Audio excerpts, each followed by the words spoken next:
Hi hello ನಮಸ್ತೆ. ಇವತ್ತಿನ big boss promo ನೋಡಿದ್ದೀರಾ ಅನಿಸುತ್ತೆ. ಕಾವ್ಯ ಅವ್ರಿಗೂ ಮತ್ತು ಅಶ್ವಿನಿ ಅವ್ರಿಗೂ ಹೆವಿ ಜಗಳ ಸ್ಟಾರ್ಟ್ ಆಗುತ್ತೆ. ಎಲ್ಲಿಂದ ಎಲ್ಲರಿಗೂ ಸ್ಟಾರ್ಟ್ ಆಗುತ್ತೆ ಅಂತಂದರೆ ಇವತ್ತಿನ ಬಿಗ್ ಬಾಸ್ ನೀವು ನೋಡಲೇಬೇಕು ಅನಿಸುತ್ತೆ. ಖಂಡಿತ ಬಿಗ್ ಬಾಸ್ನ ನೋಡೋದನ್ನು ಮರಿಬೇಡಿ. ಹೀಗೆ ಬಿಗ್ ಬಾಸ್ ಅವರು ಒಂದು ಟಾಸ್ಕ್ ಅಂತ ಕೊಟ್ಟಿರ್ತಾರೆ. ಆ ಟಾಸ್ಕಲ್ಲಿ ಆಡುವಾಗ ವಾದ ವಿವಾದಗಳು ಸ್ಟಾರ್ಟ್ ಆಗ್ತವೆ. ಆ ವಾದ ವಿವಾದಗಳಲ್ಲಿ ಅಶ್ವಿನಿ ಅವರಿಗೆ ಕಾವ್ಯ ಅವರು ಏನಂತ ಹೇಳ್ತಾರೆ ಅಂತಂದರೆ, ಒಂಥರ ಕೆಟ್ಟ ಹಠ ಅಮ್ಮನಿಗೆ.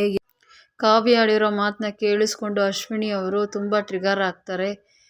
ಕರೆಕ್ಟಾಗಿರೋ ವರ್ಡ್ ಯೂಸ್ ಮಾಡು, ಏನು ಈ ಥರ ಮಾತಾಡ್ತೀಯ ಅಂತ ಹೇಳ್ತಾರೆ. ಹೋಗಮ್ಮ ಸುಮ್ಮನೆ ನೀನು ಅಂತ ಅಶ್ವಿನಿ ಗೌಡ ಅವ್ರಿಗೆ ಕಾವ್ಯ ಅವರು ಹೇಳ್ತಾರೆ. ಆ ಮಾತನ್ನ ಕೇಳಿ ಏನು ಹೋಗಮ್ಮ ಗೀಗಮ್ಮ ಅಂತ ಹೇಳ್ತೀಯ, ಹೋಗಿ ನಿಮ್ಮ ಅಮ್ಮ ಹತ್ರ ಹೇಳೋಗಿ ಈ ಮಾತನ್ನ ಅಂತ ಹೇಳಿ ತುಂಬ ದೊಡ್ಡ ಮಟ್ಟದ ಜಗಳ ನಡೆಯುತ್ತೆ ಅಂತಲೇ ಹೇಳ್ಬೋದು.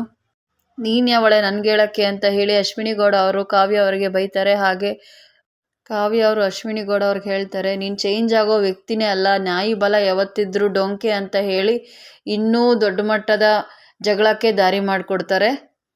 ಅಶ್ವಿನಿ ಗೌಡ ಅಂದರೆ ಮೋಸ ಅಂತ ಹೇಳ್ತಾಳೆ. ಯಾರ ಬಗ್ಗೆ ಹೇಳ್ತಾ ಇದ್ದಾಳೆ, ಏನು ಮಾತಾಡ್ತಾ ಇದ್ದಾಳೆ ಇವಳು, ಯಾರಿಗೆ ಮೋಸ ಮಾಡಿದ್ದೀನಿ ನೋಡಿದಾಳ ಇವಳು, ಹಾಗೆ ಹಿಂಗೆ ಅಂತ ಹೇಳಿ ಇಬ್ಬರು ದೊಡ್ಡ ಮಟ್ಟದ ಜಗಳನೇ ಆಡ್ತಾರೆ ಅಂತಲೇ ಹೇಳ್ಬೋದು. ನಿಜ ಹೇಳಬೇಕು ಅಂತಂದರೆ ಫಸ್ಟ್ ಡೇಯಿಂದ ಇಲ್ಲಿ ತನಕ ಸುಮಾರು ಸತಿ ಅಶ್ವಿನಿ ಗೌಡ ಅವ್ರಿಗೂ ಹಾಗೆ ಕಾವ್ಯ ಅವ್ರಿಗೂ ಜಗಳ ನಡೀತಾನೆ ಬರ್ತಾನೆ ಇದೆ. ಅದು ನಿಮಗೂ ತಿಳಿದಿರೋ ವಿಷಯನೇ. ಏನಾಗಲಿ ಗುರು, ಈ ಅಮ್ಮನಿಗೆ ಮಾತ್ರ ಒಂದು ನ್ಯಾಯ, ಬೇರೆಯವ್ರಿಗೆ ಮಾತ್ರ ಒಂದು ನ್ಯಾಯ ಅಂತಂದರೆ ಇದು ಎಲ್ಲಿ ಕೇಳ್ತಾರೆ ನೀವೇ ಹೇಳಿ, ಮಾತು ಸರಿನಾ? ಈ ಅಮ್ಮನಿಗೆ ಮಾತ್ರ ಮರ್ಯಾದೆ ಕೊಡಬೇಕು, ಬೇರೆಯವ್ರಿಗೆ ಮರ್ಯಾದೆ ಕೊಡಬಾರ್ದು ಅಂತಂದರೆ ಇದ್ಯಾವ ಸೀಮೆ ನ್ಯಾಯ ಗುರು ಅಲ್ವಾ? ಇವರಿಬ್ಬರು ಜಗಳದಲ್ಲೂ ಲಾಸ್ಟಲ್ಲಿ ಅಶ್ವಿನಿ ಗೌಡ ಅವರಿಗೆ ಕಾವ್ಯ ಅವರು ಗೆಟ್ ಲಾಸ್ಟ್ ಅಂತ ಹೇಳಿ ಜಗಳಕ್ಕೆ ಇನ್ನೂ ದೊಡ್ಡ ಮಟ್ಟದ ಕಾರಣ ಆಗುತ್ತೆ ಅಂತಲೇ ಹೇಳ್ಬೋದು.